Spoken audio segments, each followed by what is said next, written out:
All right, what is up, Dog Nation? You got me bringing the intro to you today because Cole's in the lobby of his hotel. But we're ready. We're hyped up. This South Carolina game, it was sick. Made Spencer Rattler's life a living hell on Saturday. But gonna be fun. So let's get right into it. 10, 12, he's running over people. Oh, you hurt the walking. There he goes in the corner again, and we jump up. Touchdown! Oh, God, a touchdown in the corner! We just stepped on their face with a hobnail boot and broke their nose. We just crushed their face. Swift's got running room. Swift by the defense. 40, 30. They won't catch him. Go, Swift, into the end zone. Touchdown! The freshman just ran it back to Philadelphia. 15, 10, 5. Touchdown, touchdown, touchdown. Dogs win it. We're headed to Atlanta. Near sideline, and it's intercepted. Intercepted. Keely Ringo at the 21. Off he goes. 40, 50, 45, 40, 35, 30. Near sideline. Breaks the tackle. 20, 15, 10, 5. Touchdown, touchdown, touchdown. Georgia. I know I'm asking a lot, you guys, but hunker it down one more time. All right, folks. That intro always gets me pumped up. Good way to start the show. If you're watching on YouTube, I'm not outside. I'm just in the hotel lobby, as you can see. But it is a nice backdrop, nice touch. But boys, how we doing on this fine Tuesday afternoon, Monday, I guess? I'm feeling great. Everything I said on this show last week, from my mouth to your ears, I just nailed it to the cross. Spencer Rattler ain't that guy. One more time. Let's hear it. Patrick Mahomes. Yeah, the guy. I mean, he was just on constant pressure the whole game. And then when he wasn't under pressure, he didn't make the most of his time. But we'll get into all that. First off, I think a member of BSB has been at every game so far. Griff, what was the environment like in Columbia, and how fast did it ship out? Well, I'll say, I mean, I didn't really know what to expect going in. I only heard like the craziest things about Williams-Brice, like that it's insane. I heard that it's hot. It was hot. That's a fact. But sandstorm, it is what it is. It's like 15 seconds of them throwing their towels up in the air and the music playing, and it's sick. It looks really cool when they're doing the towels and stuff.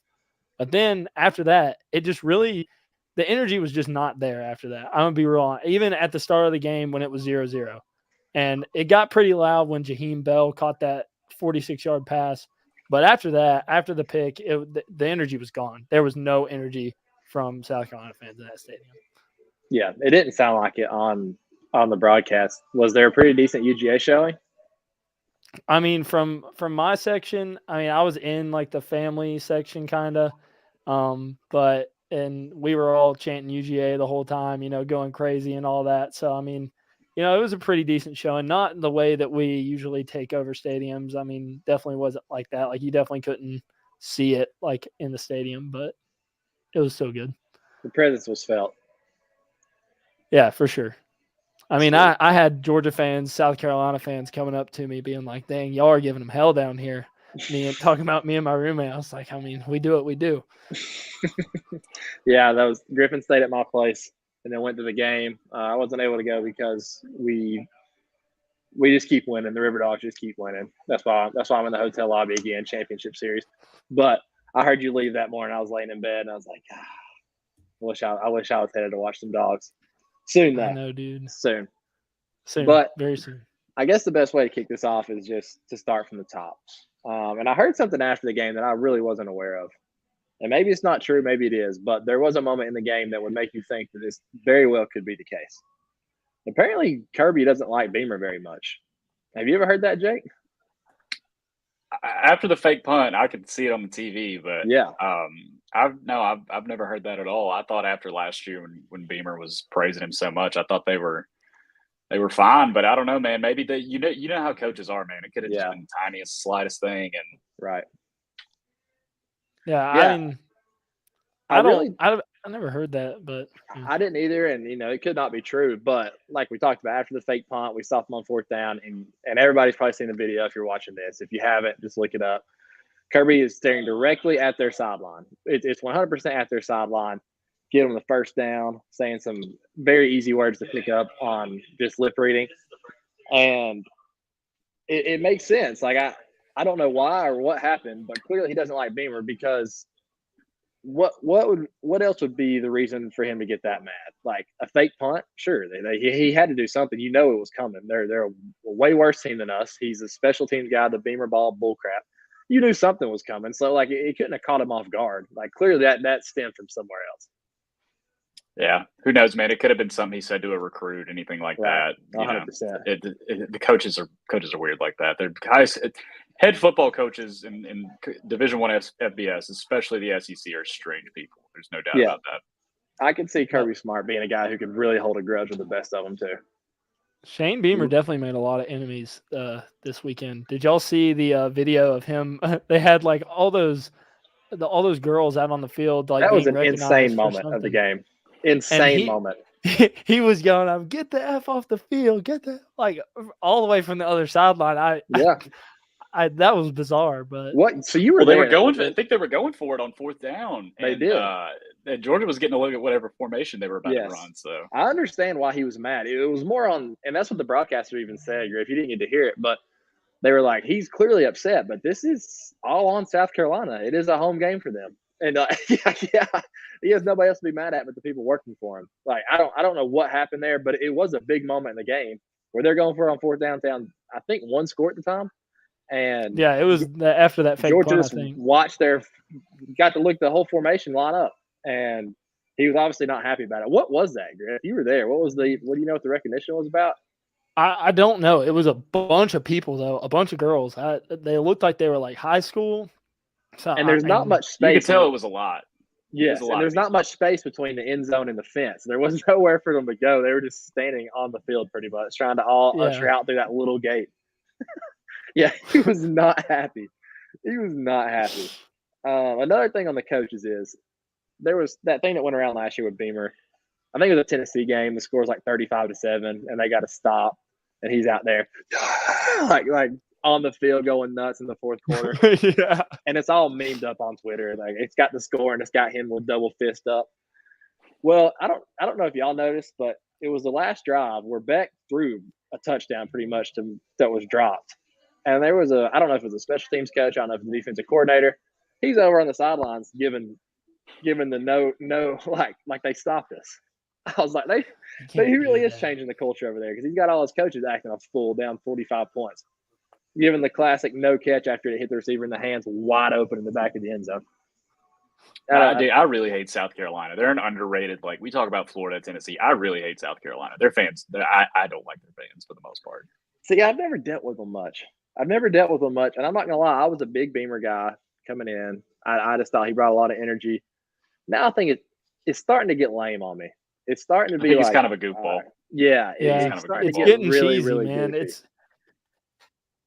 And I don't. What are they going to say when it's the fourth year at the? Go ahead, Jake. Yeah, go ahead. What are they going to say when it's like the fourth year and he's still going up to the podium? But like, well, Georgia just got all these 5 stars. It can't be just like an "oh shucks, dude, you got beat 4 years in a row." Like that's going to wear off pretty soon. Like, okay, do something about it. Like, get the players. Yeah, that would fly all over me if I was a South Carolina fan. He kept doing that. Like one time when they're just clearly better than you in your first year, like, yeah, sure. And then the whole thing, like, I didn't think much of the presser that's kind of going around Twitter right now where they asked him if his players have quit. He felt any quit in his players, and he's like, hell no. But just like his mannerisms and stuff, I don't know. I think he tries too hard for the sound bites in the post game press conference. Yeah, agreed. And I feel like he's definitely goofy. Yeah. But, I mean, he's recruited well, so like clearly he gets over to recruits. But yeah, I don't know if it's an act. I don't know if he's just a little weird, but it's starting to rub me the wrong way a little bit. I think it could be a little both of those, act and a little bit of definitely. That's one thing I do love about Kirby though. And one thing is like you see a lot of these guys when they leave someone who they've been under for a long time, they kind of try to like mirror them. Kirby doesn't really try to mirror Nick Saban like in like the presser and stuff, which I like. No. Like be your own guy. Kirby will give like Saban sarcastic and he's really, kind of like Bill Belichick-esque. Kirby's, I feel like, is pretty good with the media. He'll give them the sound bites they want. He gave them the how about them, effing dogs a while back. Like he's kind of his own dude, which I appreciate. We don't need a Saban clone, on the field, sure. Not in the there's only one Saban in the press. But he's not even that doesn't work for a lot of people anyway. He's not even a clone of Saban, like on like the field. I guess in his mannerism. I guess in the way that he coaches. No, not mannerisms, but like program building wise, definitely. Yeah, definitely. I mean, it's fun to see him get pumped up after plays and stuff like that. That video of him getting pumped up after we stopped on fourth down is sick. The people in the comments that were acting like that was like some disrespectful thing, like have never competed at anything in their life. No offense if that was you, dude, but come on. I'm going to be honest here. He might have meant to be a little disrespectful to Shane Beamer at that point if he didn't. Maybe. Who knows? That's just the way competition is, though. You're just soft if you think there's anything wrong with that. You never talk trash to anybody? Yeah, come on. Like, go play around a ping pong. What do y'all think about all this talk now with a lot of people coming out after this win saying that we're the next Bama? Agree, disagree? Yeah. I don't want to be the next Bama. I want to be the first Georgia, Agree. Exactly. Did Bama ever go back-to-back? Yeah, they have. I think a couple times. Nah, I think maybe 2011 and 2012 for sure. Okay. No. Who won 2011? Yeah. They did. Well, we played LSU and then they rematched with LSU. Yeah, that's what it was. That's what I was thinking. They went back to back. Yeah. But definitely, I think that's the only years they did. Okay. They did in 16 and 17. Why did they have a national title in 2016? They do? That's weird. Yeah. Well, probably because all the ones they claim when no one else is playing football. It was, 2011 and 2012, and then they went 2015, 2017, 2020. Yeah, they alternated with Clemson a little bit. Yeah, so we'll see. I mean, maybe we'll three-peat the way this is going. Listen, I had a dream the other night that we did. So, I mean. No, we three-peated? I've been known to have some dreams where I see, like, have some deja vu. I don't know if any of them have been that vivid, but, might be the first time for everything. I had somebody in the locker room try to tell me, like, it's not even fun being a Georgia fan. Like, y'all just beat the crap out of everybody. I'm like, dude, did you wake up last year? Like, we were battling Nicholls State 5 years ago. Like, this ain't like something that's just been going on my whole life. I'm not a 20-year-old Bama fan who has no idea what real emotional football is like. Those guys are spoiled, but I hope they start getting it because time's closing. Kirby's closing it. Anyway, I have some fun stats from the game. Okay, this was obviously we're 13 minutes in. We haven't talked about the game. We were waiting on the Brock Bowers game. We finally got the Brock Bowers game. This team had 208 yards rushing as a team. Good number, respectable number. Leading rusher, Stetson Bennett, 36 yards. Nice. We had like 200 rushing yards or something like that, though. 208, yeah. Yeah, you just said 208. You just check out. Yeah, for a second. That's how he started it off. Bowers, though, 5 catches, 121 yards, averaging 24.2 yards per catch. And then, of course, he had the big touchdown run as well. I mean, what else can you say about the guy, man? I said this on Twitter. If the rules allowed it, he would be playing on Sundays right now. Yeah. And that was a good game to, like, showcase it, too. It was a 12 o'clock game. 12 o'clock slate has turned into prime time. Like, the 12 o'clock slate at this point is always loaded. It's better than 3:30, like, every weekend. So it's kind of all eyes on him, and I think everybody really, really got to see it because he was putting on all kinds of stuff on tape. He had the toe tap. He had the one taken to the house, breaking tackles. He had the run. That's probably the best game he's had since UAB in terms of just doing it all. And we talked a lot about last week who was going to step up for AD. We figured out quick, no single person was stepping up for AD. All we're going to do is throw the ball more to Ladd and Brock Bowers, which I think is a pretty foolproof system at this point. Yeah, Ladd was the only other player besides Bauer who had more than 4 catches. Kendall Milton, 2 catches. Oscar Delp, 2 catches. And then Blaylock, Imar J, Washington, Kenny Mack. Cole Spear got in the game. Cash Jones and Kieran Jackson had 1 or 2. Cash Jones put somebody in the seats. Did you see that? He did. He did. That was sick. But yeah, Ladd stepped up. I mean, he's just kind of a do-it-all guy. Like he's last year he was kind of at the beginning of the year he was kind of the deep threat, like take the top off, maybe get it end around. Now he's a complete receiver. We went to him on 3rd down. He sat in the zone. He did some things that like Last year he didn't do that much, but this year he's the full package. And we heard Brooks give us those updates throughout the year, where that was kind of his goal going into the year. Him and Arian Smith, unfortunately, we haven't seen it yet, but they were both kind of wanting to become complete receivers in terms of blocking, route running, everything, not just being somebody who's fast. And from what I've seen so far, Ladd has come really, really far in doing that. Yeah, I have a take about Ladd actually. Okay. I think that this year at some point we're going to see a Ladd touchdown pass. He almost did it. I think that was the play on that end around. Yeah, that's what I was gonna say. I definitely think that he had the option to throw the ball there, and I guarantee you we see it at some point. He played quarterback in high school, Right. and we're gonna see it at some point. It's gonna happen. I was about to say, if you're like us and from that area, you know he was the quarterback in North Murray when they went on a run his senior year, and he was the quarterback because he was the best athlete on the field, which when in high school that's a great option. Get the ball in your athlete's hands as much as possible, but he can let it rip too. So that was definitely a design pass, 100%. When they showed he cocked back for a second, he dropped his shoulder. I thought, because he doesn't hold the ball like that. Like he should have let it ride, even if it's covered. He should have just let it ride. No one would have said anything. Nah. But I got a full stack of notes after that. It's a good way to kick it off. I don't even know where y'all want to start. Anything in particular? Malachi Starks, probably freshman All-American. Put a pin in it right now. The dude. You don't even have to put freshman on that. Just All-American. he might be the best safety in the country. He might be the best safety in the country by you. I would have to look, but I mean, dude, it's not a great. I mean, at least looking at the NFL draft, this is not a great group for safeties. You got Joseph out of Notre Dame, which I don't know how he's been playing. You got Jordan Battle, Jalen Candelon out of Arkansas, and Arkansas is the worst pass defense in the FBS. 131. He might not have to look too far to his left to see who's challenging him for the best safety in the country, because Chris Smith is putting some serious stuff on tape right now. He's all over the place. They're dudes. They're those dudes. This is truly, we've heard about it and we talked about it, how good the secondary is going to be. And I know that we haven't played some real dynamic receivers yet, but you saw what Oregon did to BYU. And you saw what Oregon did last week. They put up 70, and then against BYU, they could have scored every drive if they wanted to. They pulled Bo Nix at the end of the third quarter. Like, that game was a beatdown. They clearly can score. Our secondary has been locked to everyone. And if you remember last year, like, that's the one area that we could be beat, was over the top. Like, there were some guys open a lot throughout the year.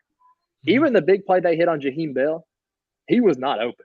That was just the best thing. That was a beautiful throw. That was Spencer Rattler in a nutshell. You had that ball, just an absolute dart beauty. He's one of the only guys who can really make that throw off his back foot. And then 2 plays later, throws it right to Malachi Starks. But right to him. Saying that, the best throw of the game and the worst interception of the game. I mean, it's within 3 plays. That's what's nuts. Within 3 plays, you would think he hits that pass and gets in some kind of rhythm. Nope. 2 plays later, right in our chest. But the one thing I do want to point out about the big play, it was on Lassiter. Obviously, Lassiter was in good coverage, and Jaheim Bell's their best player one-on-one. He had him like more times than not. That's a PBU. Well, he gets beat, and you want to know how a young guy like that responds. Well, the dude comes back and gets a pass breakup on the very next play. Like, they go right back at him, breaks up the pass. That's all I needed to see. And then after that, he was locked into everybody. He was locked on Jaheim Bell when Dan Jackson got the interception. Dan Jackson, it was just like, all right, I got beat on that one. Right back to recovering. But it's just it's suffocating. And we talked about Malachi Starks to start. That dude, he guards everyone. Tight ends, slots, X receivers, wide receiver, doesn't matter. He's the real deal. He's a freak athlete, and he's just insane. Yeah, and somebody else that I came away really impressed with too was JDJ, man. He looked a lot like 17 out there, and he looked bigger and faster than 17, which was crazy. I had in my notes, he's very instinctual, which is what we needed at that position. We knew Smile Mono was a freak. We knew they were all freak athletes. We needed somebody taking that Nakobe Dean role, being just the instinctual leader, saving big plays. And he did save a big play. I don't know what drive it was. It was earlier in the game. The running back was cut back to the left, and there was grass. The whole play was moving to the right. Running back for South Carolina, cut back left, and JDJ had moved with the pile, and then he noticed it, cut back, made the tackle. And if he doesn't make that tackle, it's at least 15, 20 yards. But makes a tackle. I think it was a second down, put him in 3rd and long. And that's when I was like, yeah, he's taking over the Dean role. I don't want to compare him to Nakobe yet, but we needed someone who could make that play.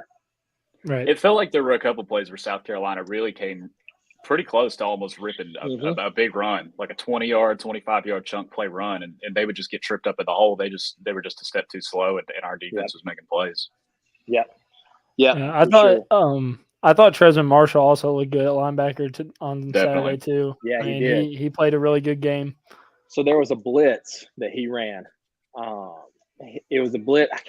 I can't remember if it was on third down or not. I'm thinking it was. Regardless, though, he came up the middle.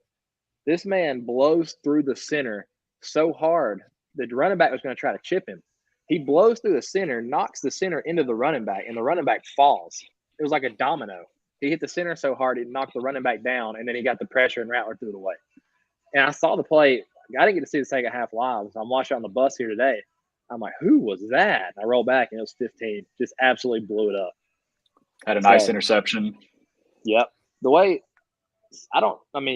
Schumann he must just translate like how to blitz the linebackers, because we have the best blitzing linebackers in the country every single year. And I was just thinking, well, it's Nakobe Dean and Quay Walker, like obviously they're good. But then anytime JDJ, Smile, and Tresman are blitzing, they're back there quickly.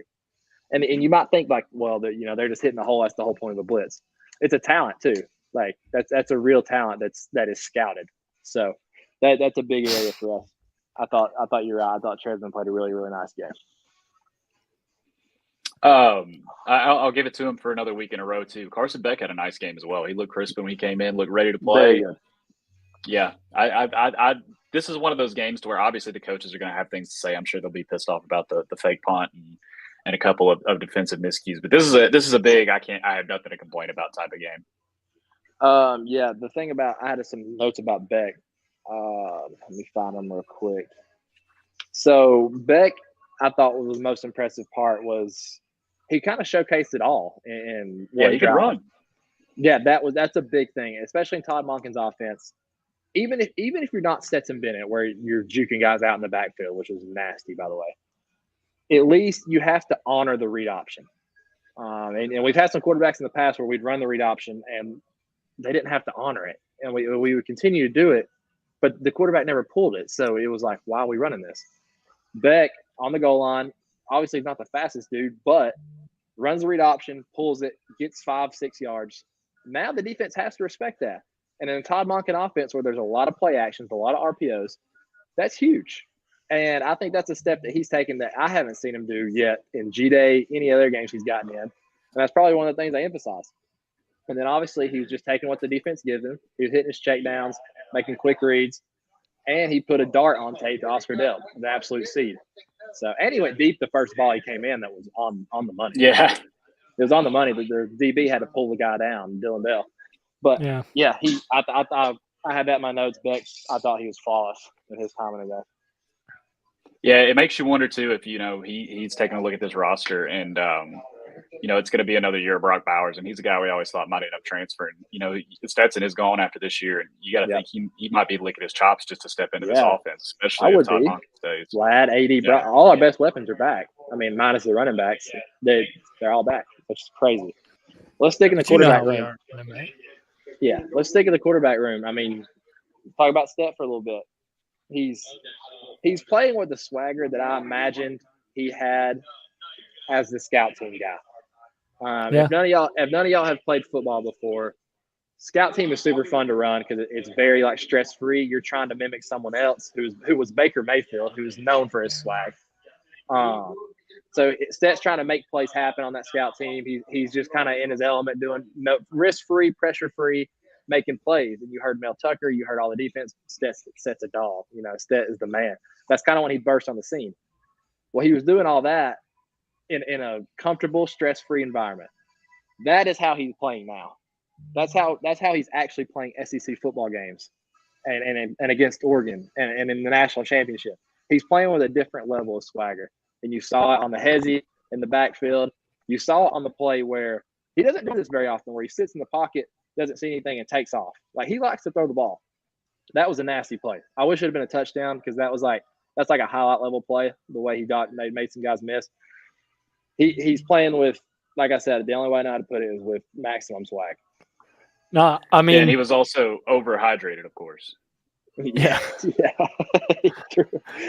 I thought he got hit hard at first when they showed it on the TV, and then it started showing up, and I was like, all right. He's just. And I mean, the Heisman campaign is serious at this point. Like, it's real, and like people joked about it at first, like Stequavius Bennett and all that stuff.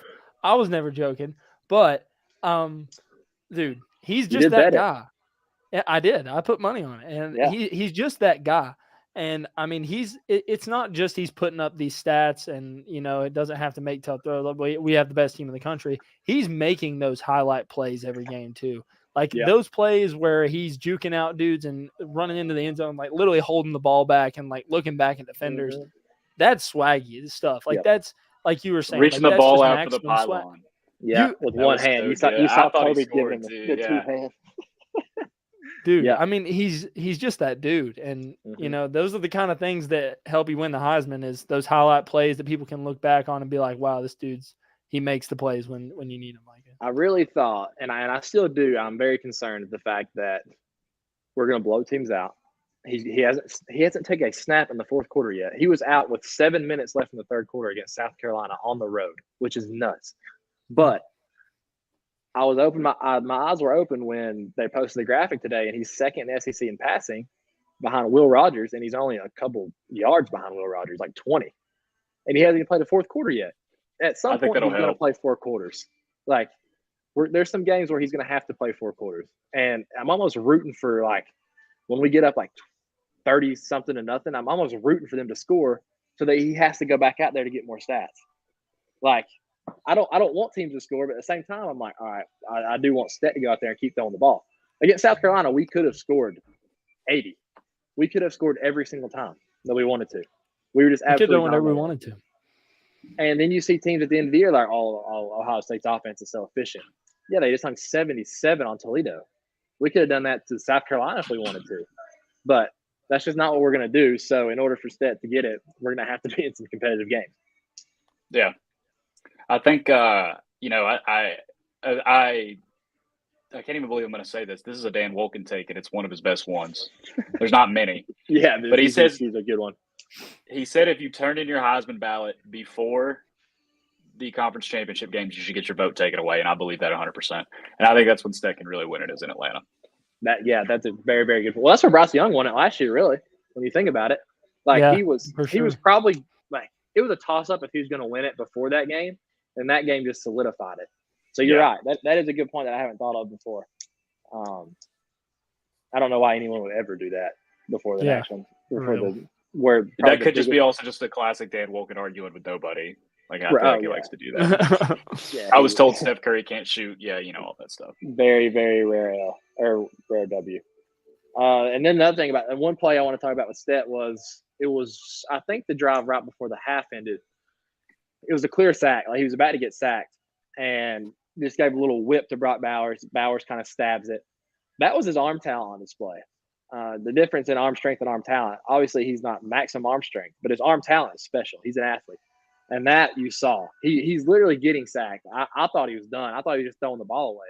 No, there's Bowers standing there.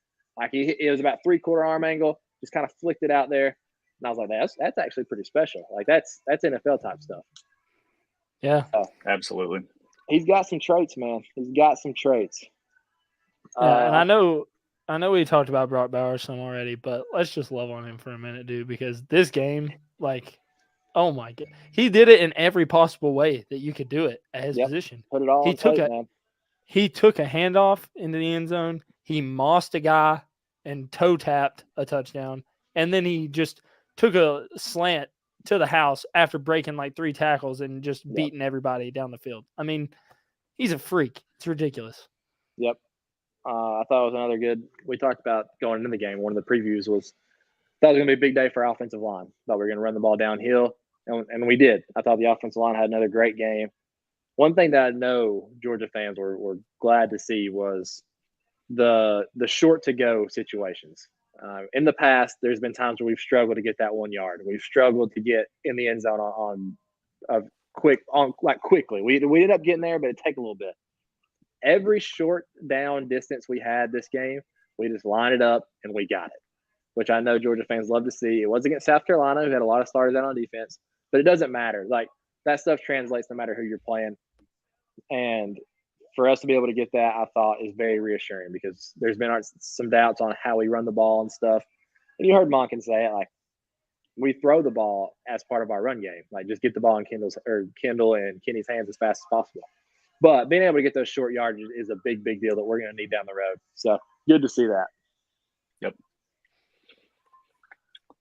Last note that I had, no sacks again, which I still think is kind of hilarious. I mean, we did have a couple. I think we had 4, 5, 6 tackles for loss. Yeah. No sacks, but plenty of pressures, 9 pressures. So, sometimes those could be just as good as sacks, especially if you're pitching a shutout like this for 99% of the game. Mm-hmm. I mean, teams are just game planning around it. I mean, you can watch it clear as day. They're not going to sit there. They're not going to sit there and let Georgia sack them 6 times. They're not going to lose like that. They will dink and dunk and take 2 yards at a time and hope for the best before they let you sack them. And you know what? Honestly, that's probably the best. That's probably your best strategy. Definitely the best. So I'm not too worried about it. That's something I'm sure that'll get brought up, but that means nothing to me at this point. No, that was a good segue into some stuff that I had for sure, because you saw it a lot of times in this game where they talk about, well, Trayvon Walker didn't have the stats. Well, if you watch us play, you see why. On 4th down, the one that we stopped him, where Kirby gave him the sign, that guy was open. And if you give a quarterback time, he would hit him in stride, and that's the first down. We brought pressure off the edge. Stark is actually Malachi. He came off the edge. Rattler was instantly uncomfortable, kind of falling backwards, threw it. And that's a guy with an elite arm, like top end arm. So there's only a few people who can make that throw. And he's off his back foot. He's panicking. He throws it. Guy stops short. Keeley makes a tackle, and that's that. But that's where you see that pressure being dialed up. People say, oh, well, you're not getting pressure. You're not getting sacks. That's getting pressure on the quarterback, whether he's sacking it or not. And another guy who did that throughout the entire game was Michael Williams, who he's as polished as a freshman pass rusher as I've seen. I had 2 in my notes where I watched him. On the first drive of the game, he hit a little stick, pushback, shed, won the rep, had a quarterback pressure, and then he straight up just beat somebody with a speed rush. So his bag's deep, and he's freaky to go along with it. The guy's going to be a major problem. Him and Malachi might go 1-1 or 1-1 and 1-2 in the 2025 draft. That would be awesome. They're the next Jalen Carter, Keely Ringo.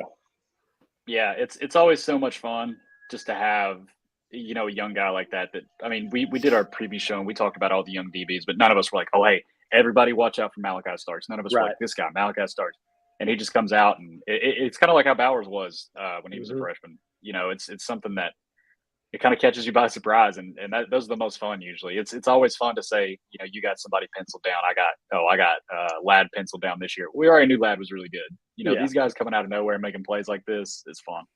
Agreed. And so at the end of the game, or not really end of the game, I guess second half, when the game was pretty much out of hand, we already scored 2 or 3 times. You saw a lot of the young guys come in on defense. The one thing I did notice was Kirby left guys like Michael and Malachi in, and Lassiter, who are starters, and they're getting starter reps, but they still need more reps. They need as many reps as they can. So he pulls the guys like Nolan, he pulls the guys like Robert Bill, Chris Smith. They come off and take a breather, but he leaves the young guys in to get reps, which I really, really like. Like that, there's no better practice than in the game. Like that's the best reps you can get. So these guys are still mature, and as good as they are, they're still growing. They're going to get better, which I think is even scarier. And so he's leaving them in the game to get more, which I like. But we also got to see guys like Dalen Everett. He made a really nice play in the end zone on one-on-one coverage. He's going to be a guy who's really good. That is a huge upside to beating the crap out of teams. Obviously, you have to pull your quarterback where you don't get the stats, but you get game reps for guys who are going to be big-time dudes for us down the road, which that's a good trade-off for me. I'll trade a Heisman for that. Yeah, and we've been talking about we'll talk about William Poole on Thursday's show, but that's another example. You got to have next man up. Yep. You got to have guys with game reps. You got to have guys that are ready. We saw it last year. I'm sure he won't be the first or the last that will have an injury or be out. You got to have people ready to step up. Yep. And shout out Keely Ringo too. We don't talk about him much on this show, but that's because no one goes after him. Nobody throws at him. They're going to have to start. They're going to have to start because if they keep keeping on last year and keep picking on starts, at some point they're going to realize, well, we can't do this either. So they're going to have to start going towards Keeley. It's kind of like the whole Stokes and Baker situation where no one was going at DeAndre Baker for the entire year. This guy named Eric Stokes steps in, and they're like, well, we can't throw at him either. And so then you started seeing Baker get some more interceptions. That's what's going to happen to Keeley down the road, in my opinion. Like, they're going to have to throw at him. Or I really can't think of many plays. I'm trying to think of plays involving Keeley, like even the first 3 games, and I really just don't have any. Dude, they were hitting away at least. They were going at him. Oregon was going at him a little bit, but it was like he was in zone coverage. He was dropping deep, and they were just hitting him underneath, and he was just wrapping them up at 5 yards. So that's the only time I've really seen him even involved in the play. And probably the least talked about guy on the show, Javon Bullard, who's another young guy who's playing pretty much every rep at the Star. And if we'll see some more of him. Yeah, if you watch Brooks's film breakdown, this dude is the real deal. And sometimes you don't notice all that stuff when you're watching. Like, you don't notice the deep football stuff that he's doing, but he's doing it. Like, he's doing it at a big time level. He's a guy who he kind of pull out, and that says something. That guy who started every rep in the national championship, he pushed him right out. That speaks volumes to me. And if you're a young defensive recruit, I mean, I don't know how you wouldn't want to come play here, man. You're getting meaningful minutes in an SEC road game for almost half a game. And, I mean, it doesn't matter. Brought in 4 to 5 star defensive backs, they're all getting burned. Kirby's absolutely smashing the narrative that he won't play the more talented player. It's absolutely getting smashed. And even coming into the year, we were like, yeah, JDJ and Smile, they're probably the most talented, but you're probably going to see Trez get, more opportunities. Kirby's like, nah, screw y'all. I'm starting Malachi. Well, he didn't start, but he came in first drive. I'm starting Michael Williams. I'm starting JDJ and Smile. I'm starting Lassiter. Those are my best guys. And it's paying dividends because those dudes are clearly SEC ready. And I guess when you know, like, get out there, play them. And they're just going to get better as the year goes on. Yep. I'll tell you what, though. What in the heck was South Carolina doing on the first 3rd down where they brought in the Wildcat? The Wildcat is the worst play call in all sports. The one thing you don't want to do against Georgia is get one-dimensional, and you're going to do it on the first 3rd down. You're going to bring in the Wildcat like, hey, we're running the ball. I thought that was the dumbest play call of the entire day. I don't understand the Wildcat, man. I truly do not understand the Wildcat. I don't either. And I guess you get one extra blocker, but come on, like, especially – you have Rattler, who, for some reason, like his freshman year, he ran all over the place, and then now he doesn't use it at all. No one uses it at all. Like him getting out in space, him running RPOs. So you're taking him off the field, who at least adds the passing dynamic, and just bringing in a Wildcat. It makes no sense. And it's hard. This is not me digging at him. I've taken enough digs at him, but he does look a lot slower. I don't know if he's gotten a little bit bigger, maybe some more muscle, but he does look a lot slower. It's weird. I was thinking about that as I was rewatching the game. I'm like, they have not done anything with him to get out in space. And that's an element where, it's hard to game plan for a quarterback who can do that. Number one, it takes a defender off because you have to spy him. Like, you can't pass rush an extra guy. You can't drop an extra guy in the cover because you got to spy this guy. We didn't have to spy him. He was just sitting in the pocket, and that's doing Kirby Smart a huge favor. Yep. Huge. He just doesn't seem confident anymore. Like, to be fair, to be fair, it would be impossible to be confident behind that offensive line. They are awful. Yeah. They are absolutely terrible. And my dad made a good point the other day. You'd think he would kind of scout that out before he went. Like, you can pretty much pick anywhere in the country you want to go. You're that talented. Like, maybe you should kind of peek into the offensive line situation and be like, I can't even stand up right there. Maybe I should go play for somewhere else. Like that's something I would look at if I was a transfer quarterback, especially a big-time guy who first-round potential. The only reason I can't just absolutely body bag the Wildcat is strictly the Rose Bowl. I used to absolutely rag on it, and then one of the biggest plays in Georgia history came out of the Wildcat. 2 of them, really, because we scored that touchdown to tie the game on a Wildcat too. Yeah, I know. That was with Chubb, right? Yeah. Yeah. So yeah, Jim Chaney clearly believed in the Wildcat, which is probably enough to discredit it at this point. Yeah. From what we know about Jim Chaney. Y'all got anything else? I don't really have anything else. I posted a clip on Twitter of the play call Monken had where we ran Edwards in motion, faked to Kendall, and then slipped him out. That was football porn. I mean, that was beautiful. Absolutely gorgeous.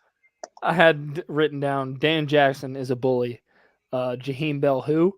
And I mean, I don't know. It was just funny because, Jaheim Bell is a talker. He's like, I'm the best tight end in the country, all that stuff. And Dan Jackson just literally takes the ball away from him. Just took it from him. Yeah. Dan's he's not expecting that either. Yeah. Like, what does he go into the locker room and think after that? He's like, man, I just let that boy take my lunch. Right it out from under him. Yeah, he sure did. He sure did. All around, one of the best Georgia wins. We keep saying this every week. One of the best Georgia wins we've had on the road. I mean, just absolute domination. And I obviously – this was supposed to be the hard game. Yeah, it was. This was supposed to be the loss a lot of people had circled, which I never did. You look at this preseason schedule. This was a top 3, supposed to be hardest game. You talk about this game, talk about at Mississippi State, talk about Tennessee at home. One down, and it wasn't close. I would say you probably talk about at Kentucky too. I mean, they don't look like that good, but I mean, I don't know. That's me. That's just me, though. Kentucky better figure something out too, because I think from what I understand, they were running for about 1.2 yards per carry against Youngstown State. Yep, can't do that. And that was up by Will Levis scramble. Yeah. Yep. That wasn't their best work. Let's look at this box score real quick.